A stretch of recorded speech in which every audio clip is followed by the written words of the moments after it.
Houston Heavy Heavy, runway 26, clear for takeoff. Clear takeoff, runway 26, Heavy Heavy, United Heavy.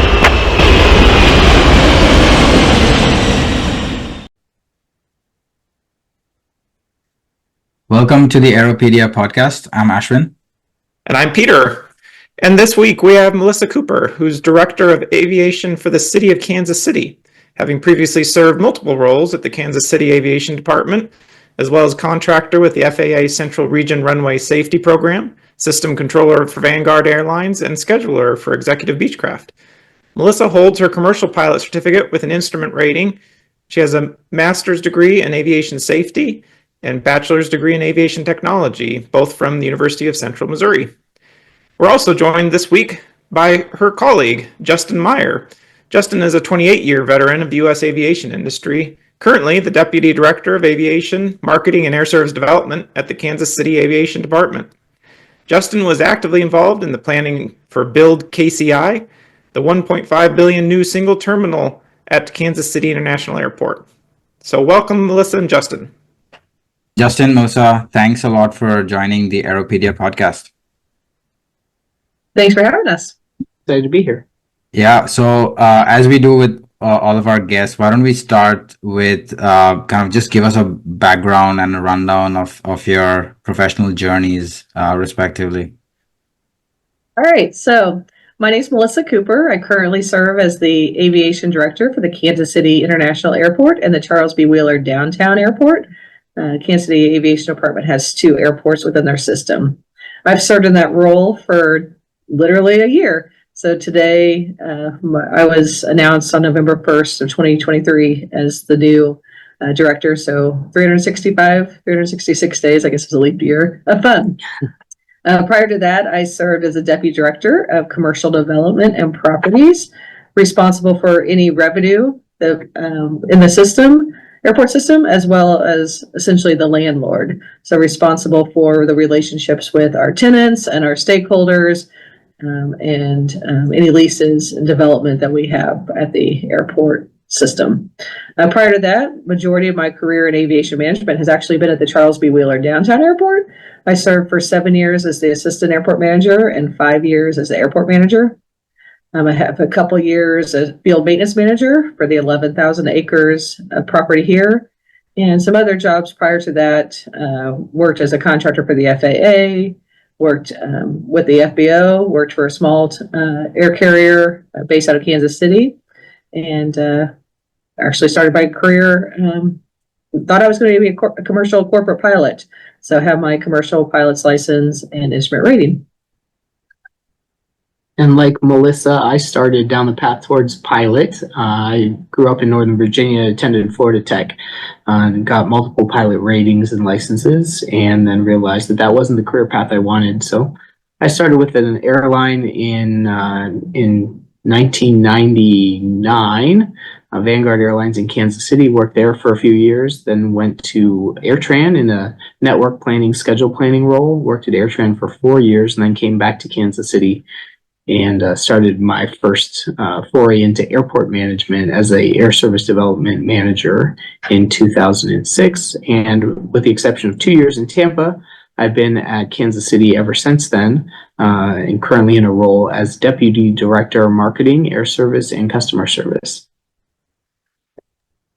That's amazing. You both had the pilot bug, but then your careers transitioned into the airport side. So that's great. Thank you for the introduction. You're not going to tell them the secret? You're not going to tell them the secret?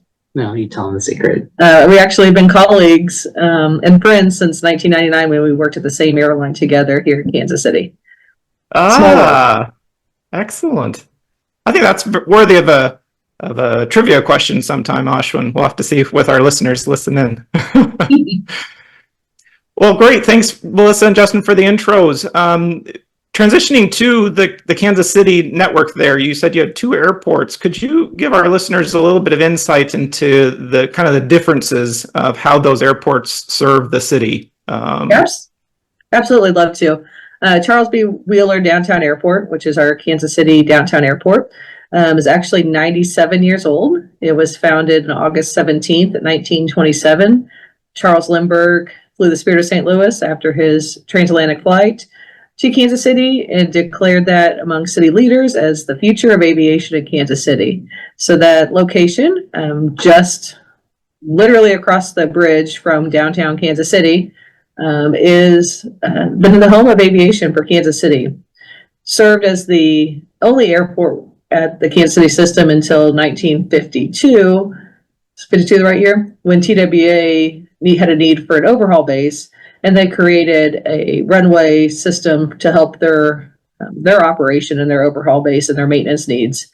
In 1972, we built a new terminal at MCI, Kansas City International Airport, and moved our commercial operations to the airport up north. So where we sit now, what you think of Kansas City International Airport as, that was 1972, became air carrier service. Downtown airport at that time really kind of transitioned to business aviation, general aviation, and fits a niche for the last 50 years that continues to grow and develop. We had 138,000 operations last year, about 220 based aircraft, and really we say move is the airport that the movers and shakers of Kansas City utilize. We have a strong business aviation utilization. We're about, I would say, 90%.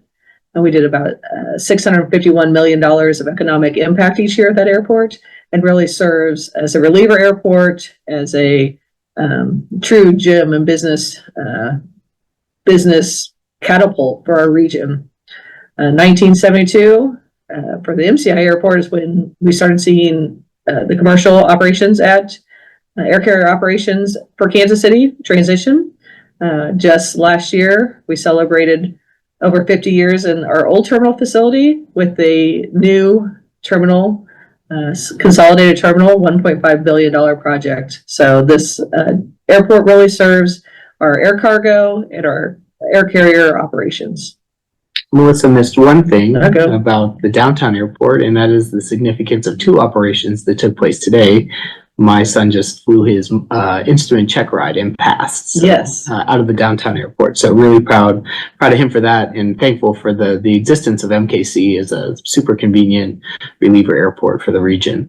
One other note on MCI is we put together our two busiest months ever this summer in June and July. So we're in a really good kind of pace right now on growth. And looking, hopefully, fingers crossed, busiest year ever. Yep. Wow, that's great, and I think it just speaks volumes about how we've really grown in the post-COVID era, right? That's great. So if I understand correctly, then the downtown airport is used mostly for smaller operations, business jets, etc., and then the other airport is more for larger commercial and cargo traffic, right? Yeah, that basically is true. The downtown airport is a Part 139 certificated airport, so it actually can have air carrier service. And we had just over 250 air carrier operations last year. Unscheduled large air carrier operations, think Major League Baseball, Major League Soccer, Big 12 basketball. So mostly sports related charter operations, but the majority of where you can buy a ticket and go fly is going to be at MCI. Got it. Okay, awesome. So walk us through a little bit about what does a typical day look like in your respective roles, or is there a typical day even? I think I'll let Justin start with his. He's been doing his role for a lot longer. So it's interesting. So my primary hats, air service, marketing, and customer service, really are where the focus is. On the air service side, it's data analysis, looking for trends, looking for indicators, ways to tell the Kansas City story effectively to my airline partners, to continue to encourage them to grow here. We just had some success this week, actually, with the announcement of Southwest Airlines summer 2025 flight schedule will include a new destination for us, Saturday service to Jacksonville, Florida. So we're pleased with that. We just recently launched Sacramento service with Southwest. That's daily. We've got one in the queue. Alaska's going to start Puerto Vallarta service Saturday only in January. So working towards supporting the flights we have and looking for additional service that we don't. And then on the customer service and marketing side, it's just kind of the continual work to make sure our customers that are in the building are happy, and our customers that are not yet in the building are going to be on their way to the building soon and aware of all the great value our airlines provide here to get to someplace that they might not realize that they need to be.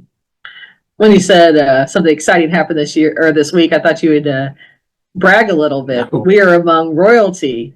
Justin Meyer is selling himself short on his daily task list. He is truly an expert in his field and is loved and admired by his peers and his airline partners. And this week was honored with the ACI's Marketing Communication Legacy Award for excellence in his trade. And so I'm very proud of him. It's his career has been inspirational to me. It's been a passion. There's nobody who loves aviation more than this guy across the table from me. So congratulations. Thanks. Yeah. So Congratulations. That's amazing. it's huge. And it's the Ted Bushelman. Ted Bushelman was a 40-year employee at the Cincinnati International Airport, where he served in communications role and was an icon for nearly a half century in the trade of being a top-tier airport communicator. So honored to be considered in such a elite company. Yeah, and we're proud of him. So what is my day? As I transitioned to the new role, I had spent most of my career operational. And I think I'm really placed here at this position at this time to take the new facility and make it an experience that is the best front door we can be for this Kansas City region. So we are in the weeds every day of how can we be better? How can we make the experience better? How can we make the facility work? And just every day looking to improve. So focused on training up our leadership, providing expectations, running the pitfalls for media inquiries and city council and city leadership, requirements and needs, so we can actually have a facility that's operated and have the people do the best they can do for our facility. So my day is spent in a lot of meetings, talking about a lot of topics to be better every day. And one of the things that Melissa is really gifted at is empowering the work group to be prepared for what we're not yet prepared for, or the unusual. So it's not that everyone's ready to come to work and do the same thing every day, but it's how are we ready for the emergency response? How are we ready for things that we haven't had to deal with before? And I think that's one of the most dynamic things that she brings to the table. That's really interesting. Yeah, and the blend of the skill sets that you both bring to the airport, that's really valuable, I can tell. You were mentioning that the new terminal, and we wanted to definitely reference that. Kansas City, as us AvGeeks know, had a very unique terminal configuration, which when it was built seemed very new age and efficient. But it turned out as things went on, it wasn't maybe so much. But this new terminal opens up a lot of opportunities. Could you share about the inspiration for launching the new terminal and any of the activities that led into that and how that went? Sure. Melissa mentioned 1972, so I'll go to the Wayback Machine just for a second, and that is to kind of point out the significance of our opening date, November 11th of 1972, and only 26 days later, on December 7th of 1972, was when the FAA told airports they needed to figure out how to separate secure passengers from non-secure passengers. So we were state of the art for a total of 26 days.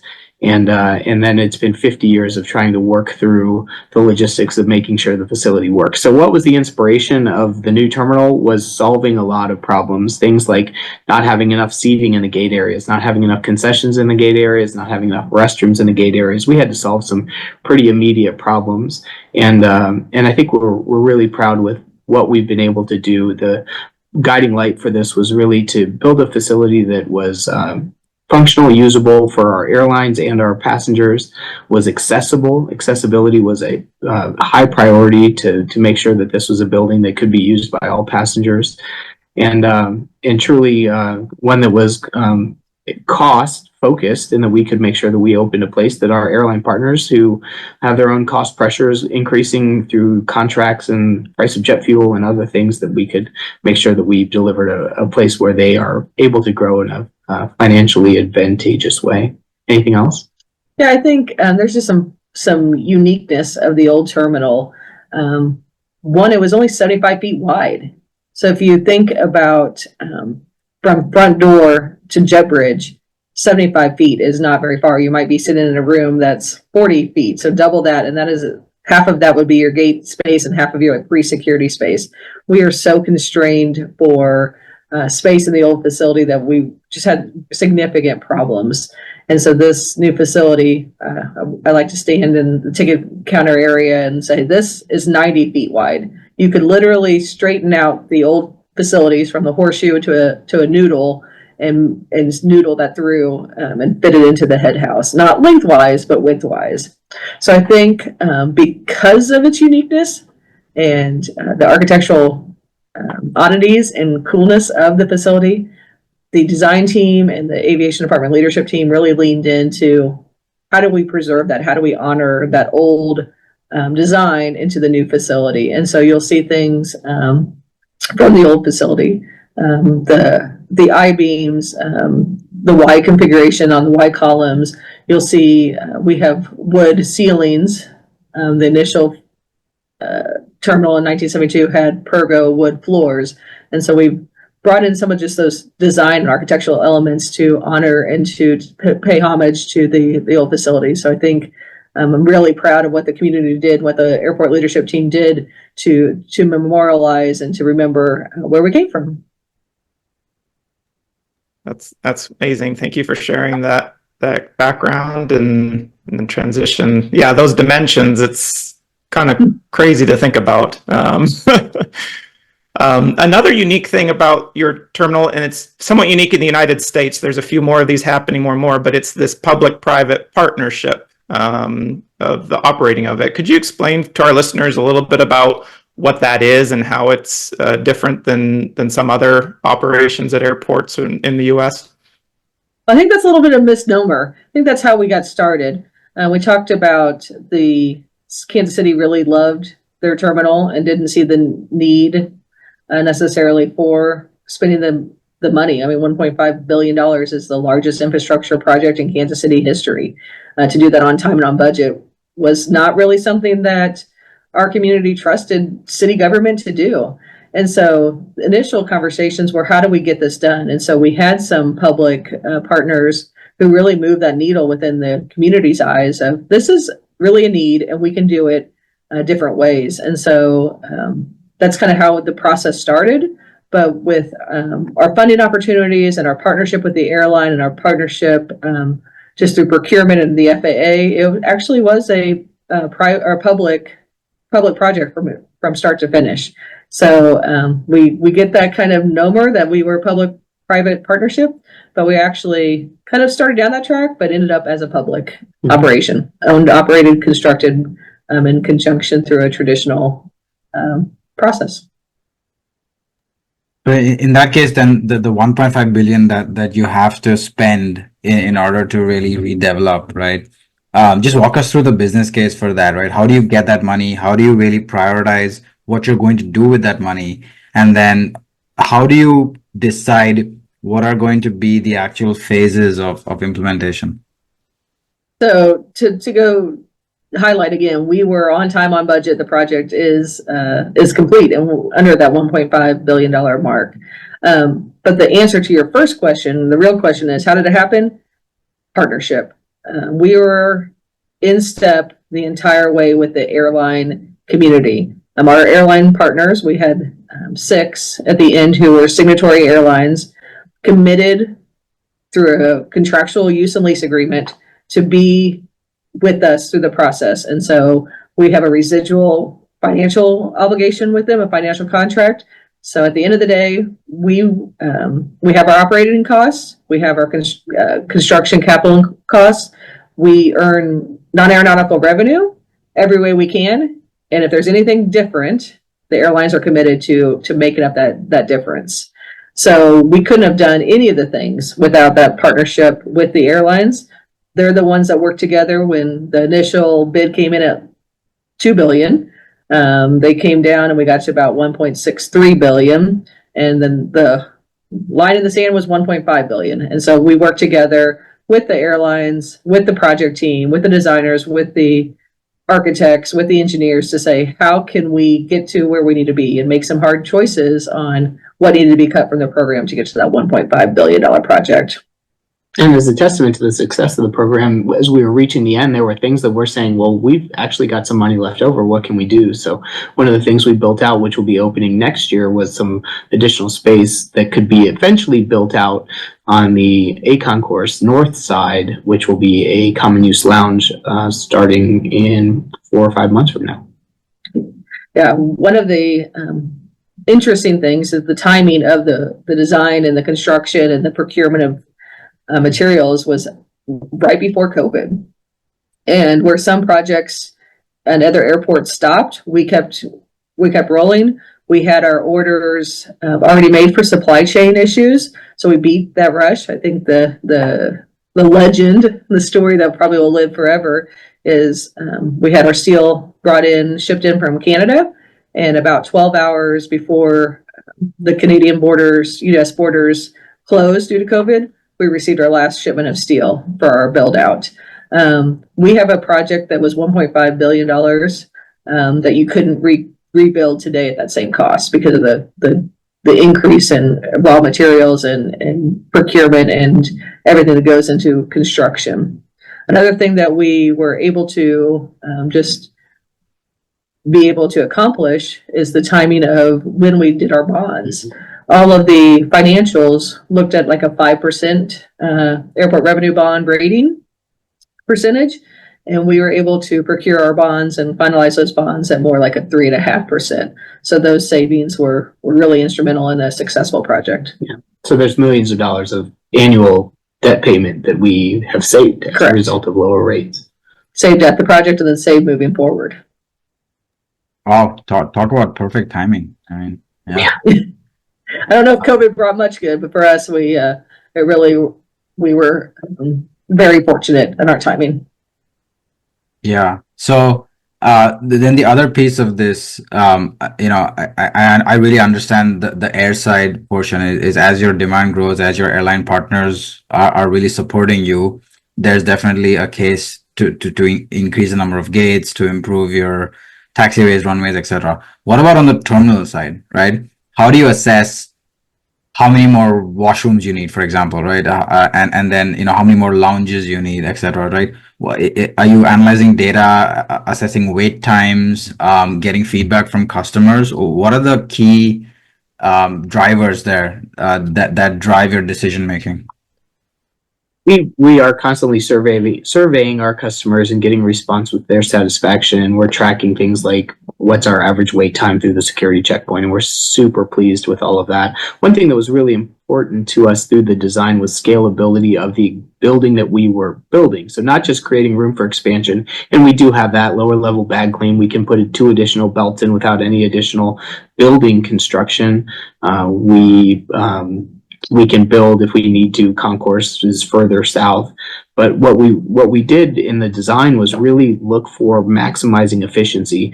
We put a common use backbone on everything, including the ticket counter, and the ticket counter back wall is digital. So we have it set now where an airline can show up, if they're a 3-time-a-week operator, and just walk up, type in their passcode, and essentially activate a ticket counter or activate a gate.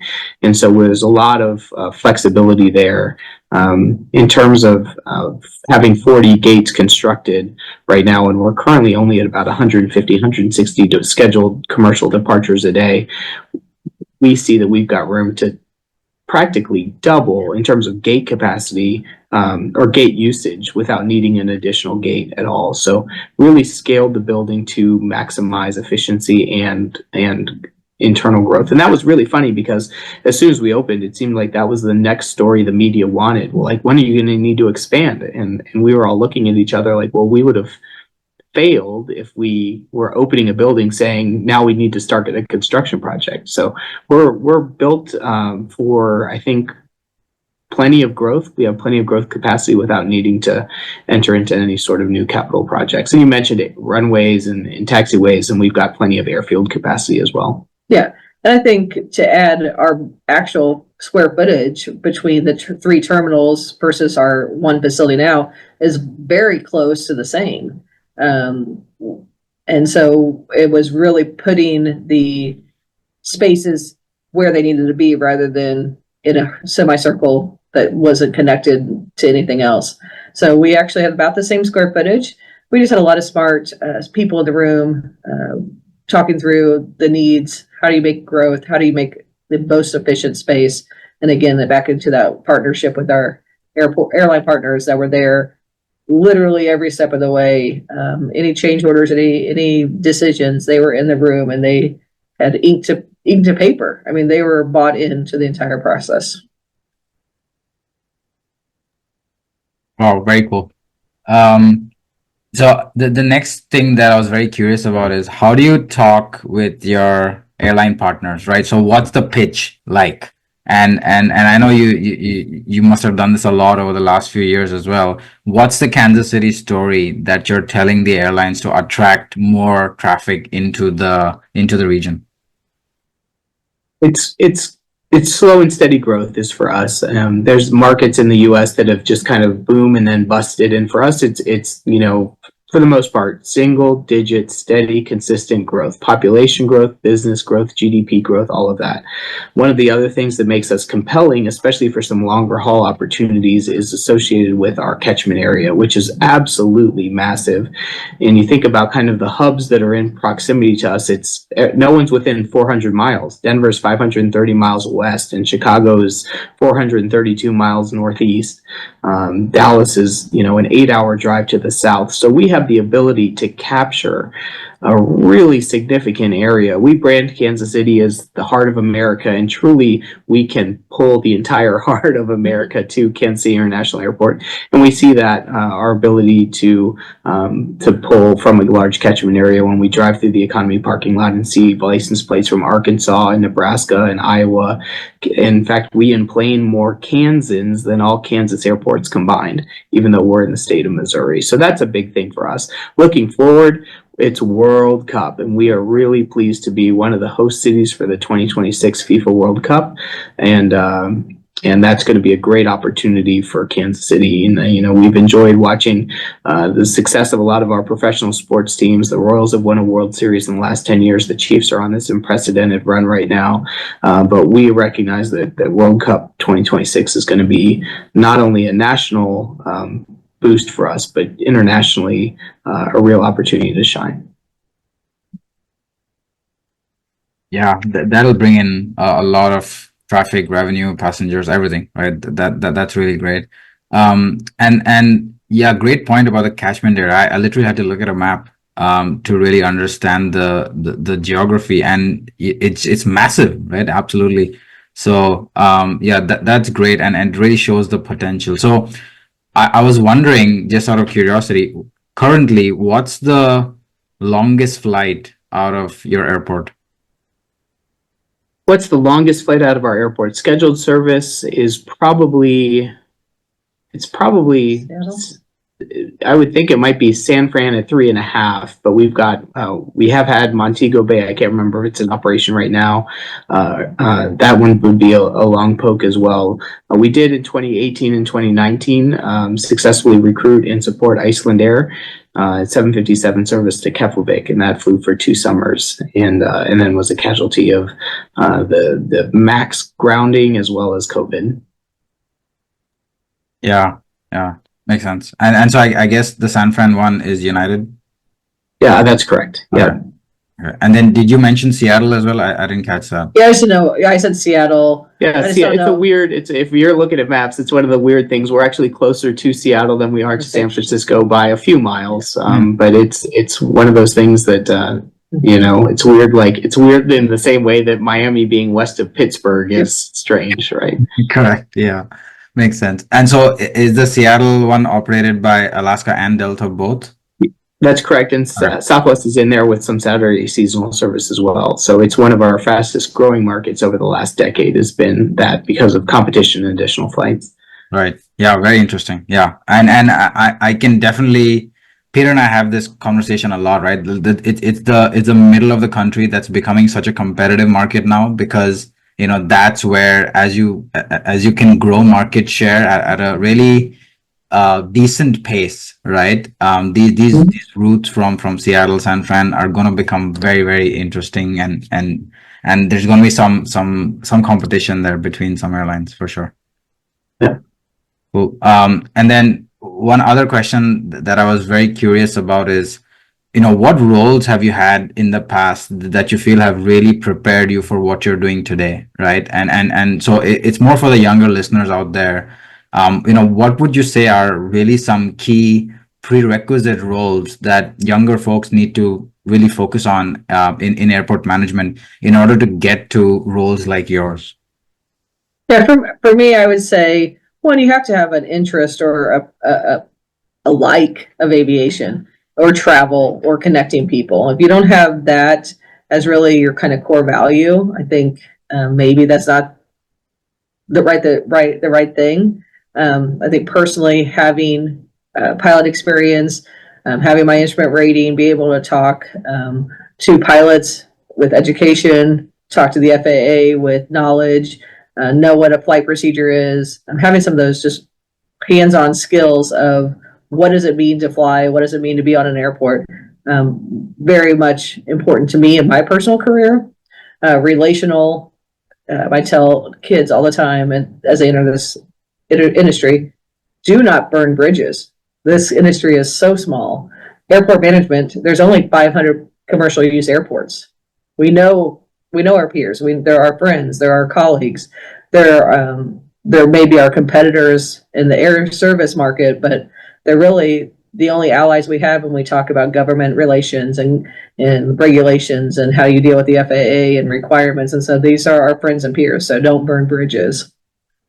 I believe that you have to have some level of operational experience, and it doesn't necessarily have to be in ops. It could be in terminal. It could be in airline management. It can be in boots on the ground accounting.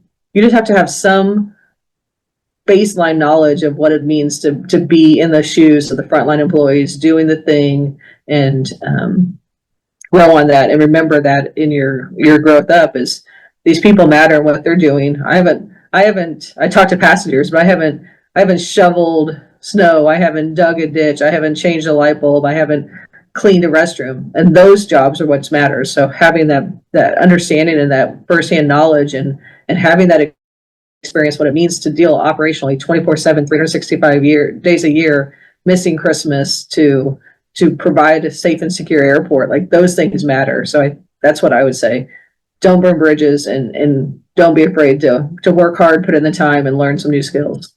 One of the things that was really interesting for me and the reason I went to college to become a pilot is just the lack of visibility of jobs in aviation. I knew jet fuel was in my veins. I just didn't know where I belonged. And so I thought about what are airline jobs? Or what are the jobs in aviation? I knew pilot, flight attendant, and ticket counter worker because those are the jobs that are so publicly visible.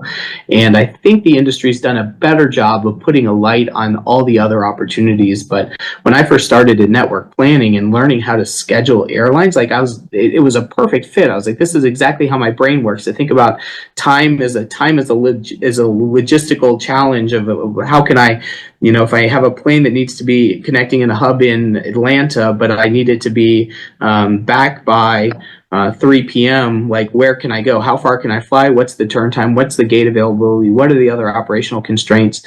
But truly, aviation and airports specifically, there's a job for every skill set. And so you like working on cars, but you think airplanes are cool too? We've got a fleet team that's working on vehicles and buses and machinery all the time and has every A South and B South or A North and B North arrival taxis right past where they're working, so they get the kind of the AvGeek experience of being a fleet mechanic or a field mechanic. We have people there like in landscaping, right, that enjoy landscape maintenance, and they're at an airport. So every job exists here, and if you've got a little bit of AvGeek in you, I think there's an opportunity. Even our police team, I think, is a different kind of police officer because it's a customer service job as well, right? You're answering questions, you're talking to customers, and you're around aircraft consistently. So there's a lot of opportunities for anybody that's got an itch for aviation to find a home, regardless of what the skill set is. Yeah, well said. So we're gonna transition into some of the softer questions, right? Just to get to know you a bit better. And we usually have one guest, so these questions are made for one guest. But feel free to take turns or piggyback on each other's answers here. Yeah. The first question there is: name one hard skill and one soft skill that's required to succeed in your role.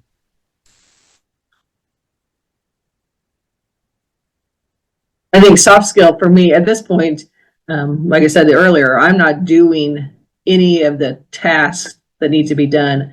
Mine is 100% relational. It's leadership, it's setting expectations, it's providing guidance and vision, and being able to talk to the media and have interviews and representing our airport among our community leaders. So I'm at the point now, it's all tactic, or it's all soft skills. That's not true. I disagree, because I think one of Melissa's strengths is time management and task management, and I see that as a hard skill. She's one of the closest to inbox zero people that I know, which is chaos because I am not at all. But that's a real talent that she has, and that keeps this place working well, is her ability to task manage and focus and put together her priority list and get things done and make sure everything's constantly moving and nothing's just dead on the vine. For me, a skill is data analysis. So getting reports from the U.S. Department of Transportation or other population data or things like that, but being able to put a lot of numbers into a database, sort things around, and figure out how to tell a story using numbers. And that's a really important part of the air service development skill set. And then I think the other thing as it comes to air service is really just the soft is the personality skills. And I want every airline network planner that I meet with, yes, I want that airplane in Kansas City, but more than anything, I want to be able to call you next week and have a conversation. So it's not always about the opportunity at Kansas City International Airport. It's about how's the family. It's about tell me about that vacation you just did. And it's just building relationships as the foundation of successful air service development. Yeah, very well said. What's your fondest aviation memory? I think it's unique to have a career that really almost every job you've loved. I think my fondest aviation memory is actually go back to Vanguard Airlines, and it was pre-2001, and making lifelong friendships with people you're in the weeds with, and you're some of our irregular operations, and I remember when the 737 had a ground stop on, I think it was Father's Day, or maybe it was Mother's Day, and just be knee deep in bags and people, and you have all these experiences, but you also have this camaraderie of people who share that experience with you. And I think although some of the hardest times, some of the best stories and some of the best memories and some of the best friendships, because you're just in it together. Yeah. For me, I'd say it was 19 months ago when we welcomed the first arrival into the new terminal at MCI. The schedule was such that the last scheduled departure from the old terminal was a Southwest flight to Midway, and the first arrival was a Southwest flight from Midway. So there was a large group of people that just decided to be part of history and fly up and fly back. Most of them didn't go to bed, but it was seeing that plane pull up, unload, see the passengers walking through the glass boarding bridges and into the gate area was was unbelievable. It was a memory I'll never forget, and I was crying my eyes out because it had been 7 years of work to try to get to that point. So that was an achievement that I'll never be able to forget. Yeah, I would agree. I remember after that, standing there at the gate and watching the people and the pictures and we had champagne and served, and I looked to our team and said, we just have to do that 250 times a day, every day. And just that we finally, we had an airplane come to depart, and an airplane arrived, and it worked, and it was memorable for sure. Yeah, must have been awesome. And I think moments like these is just why we are in aviation, right? Because it's, you see the impact of your work on people's lives and on the broader community. So yeah. Next question is, what part of aviation do you feel is least understood by the general public, and what can they do to learn more? The air service development is. If everybody did Justin's job as well as they did, I would be very happy. He gets lots of recommendations and suggestions, and if he had $1 for somebody said we need nonstop European international operations, like you could just wave a magic wand. I think the fact that people think they're experts in aviation because they fly is probably what I would say is the most challenging. Yeah. And I think one of the things that's always a challenge too is who's responsible for what function. And as the passenger facing side, you buy a plane ticket and you show up at the airport and you end up in your destination, but not everybody has the same role, right? And so who's in charge of moving the bags? Well, it depends what part of the process is, and it goes from the airline, and then it's kind of put into the airport system, and then it's the airlines to put on the airplane, and then in reverse to the destination, and who de-ices the airplane. And so, especially in something like a winter weather event, when things are not going great, and people are looking to point fingers and be mad, the amount of people that are mad at us because the line for de-icing is slow, like that's not our function at all. And so that's always, I think, just one of the things I just wish was easier to understand, but we'll never, to the point that someone recently asked me, the people in the air traffic control tower, those are aviation department employees. And I said, no, those are not. Yeah, very true. And especially the air service development answer, we've had that on the show before as well. It's just something that I don't think the broader, folks that are not in aviation especially really get, right? Everybody wants a flight from their origin to whatever destination that they're going to, but it's obviously not feasible, right? And or not enough, or not enough frequency, not a big enough aircraft. Correct. All of the things. Yeah. And the last question in this category is, what's your favorite flight journey been, right? Favorite leg. So, what aircraft was it? What cabin was it? Where was the origin, destination, airline, etc.? I'll tell a funny one. I don't know if it's favorite, but it's favorite because it was a good story. As I said, Justin and I have worked together for a long, long time, and he was an air service route planning. So he was deciding, selling the tickets, where we're going, how many frequencies. Sometimes we're selling more seats than we had airplanes that were actually delivered or operational. And at the time I worked for Vanguard, I was the system controller. So I was making the decisions operationally for the airline on cancellations, delays, when we're going to hold for passengers, when we're not, and just surviving the schedule that we were given, often without aircraft that were operational. And so the very first flight that we took as together 20 years later, we're on our way to Vegas, and we diverted to Ontario, and I was like, I think this has been wished upon us. So my first diversion, and they shot the approach to Vegas.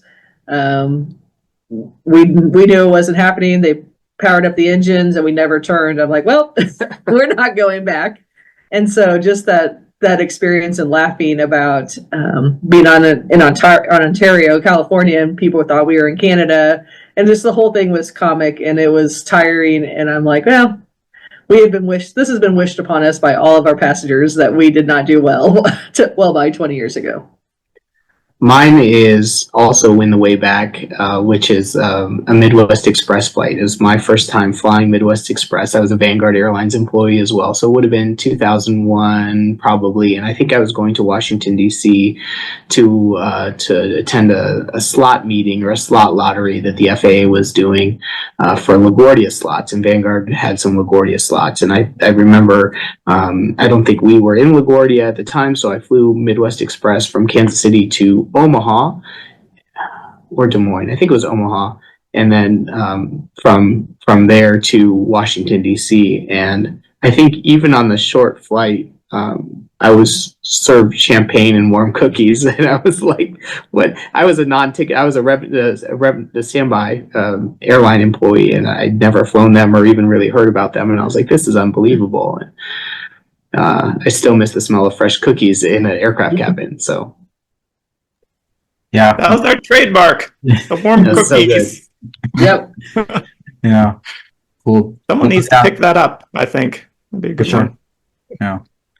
Awesome. We're going to transition onto the next section of the podcast. Peter, what is that section? All right, Melissa and Justin, this is your trivia round. So for each of our guests, we ask 5 aviation-related trivia questions, and our goal is to, by the end of 1 year of podcasting, name a champion. Oh boy! So, good. You ready? Are we working together as a team? Yes, you get to cheat and work together. So yes, okay. All right, the first one is airplane spotting related. Do I need to show her the screen? Oh, it might help. Okay. So this first question is: this silhouette difference discerns the passenger versus freighter variants of the 747-400 and the 747-8. So both of these have passenger and freighter variants, and there's something quite distinguishing between the two, other than no windows in one and that. The upper level bubble on the 800 passenger variant, I feel like, is longer, but there's also raked winglets on the 800, and I think the 800 also has the scalloped engine nacelles. And so in terms of we need something that's going to touch passenger and freighter, is that the question? What's the difference between the two? So yeah, it's the upper it's the upper deck. The 800 the 800 freighter is on the right.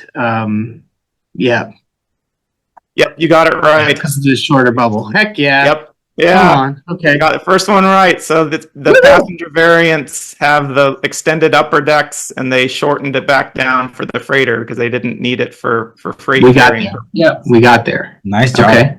Well, I don't know if we got there. You got there.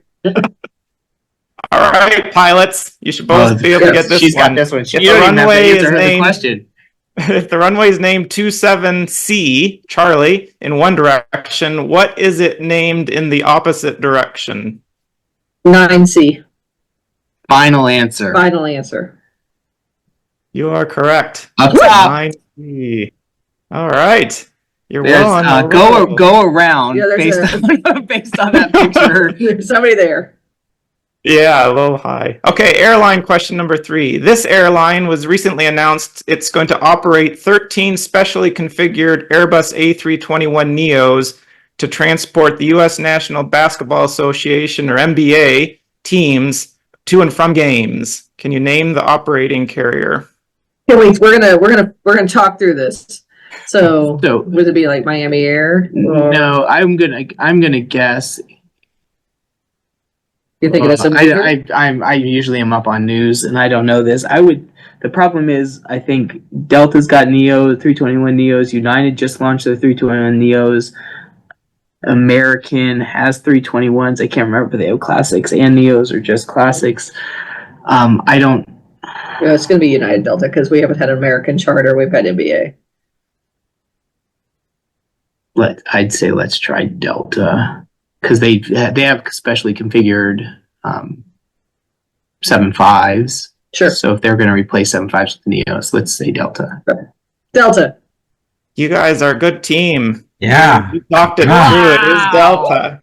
So Wow. Delta's they operate the 757s for the NBA today, but they own those airplanes. And then the NBA actually is leasing A321 Neos, but Delta will operate them for Wow. the NBA. Wow, I missed that headline, but we got there. That's incredible.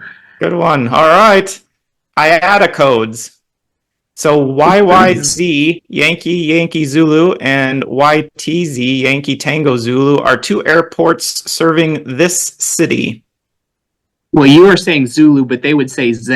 This is Toronto, Ontario, Canada. That is Toronto Pearson International and Billy Bishop International. That's the air service development expert. Very good. Indeed. All right. 4 for 4. I'm like, you know this one. Airlines. This airline brand has been used in many instantiations over time, including Atlantic, America, Australia, Nigeria, Blue, Little Red, Express, and Sun. We would like to phone a friend, and that friend is Richard Branson. This is Virgin. He can't come to the phone right now, but you are correct. They are all Virgin branded. My gosh, Ashwin, I think we've found our first contestant or contestants that have gotten a 5 for 5. And Justin got 5 for 5. No, we're sharing this trophy. I will, like I do every day, bask in his glory. But I had 1, but you also had 1. That's all right. So Good. he's a winner. Winners together. Well, Yeah, November 1st is going to be a very good day for you, Justin, and you, Melissa, too. You'll remember that. So hopefully November 1st is our lucky day. Awesome. Yeah, I mean, it's always nice when, Peter, I give Peter a lot of stick because he makes these questions really tough sometimes. And then today I felt like either he's made them very easy or both of you are real AvGeeks. And I think both of you are real AvGeeks. That's the real thing here. Excellent job, really. I think you, even with the second one, you actually deduced it. Like you could tell that you knew your stuff and you actually got to the answer, even though you didn't know the answer off of the news, right? So that's very impressive. Delta. Okay. Yeah. Excellent. Awesome. So thanks a lot for being on the podcast, Justin and Melissa. This was very informational, insightful, and I'm sure we all have learned a lot here. Well, it's been a pleasure meeting you both, and we just appreciate the listeners and the folks that are interested in this kind of content because it's a pretty specific group. But we're once an AvGeek, always an AvGeek. So happy to be amongst good company.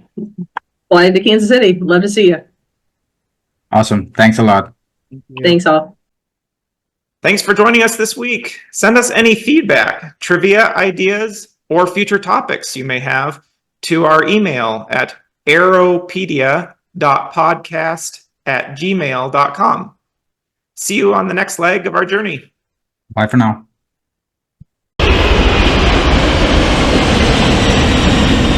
Departure any heavy, contact departure 119.2, good night. 119.2, speed 290 heavy, thanks, good night.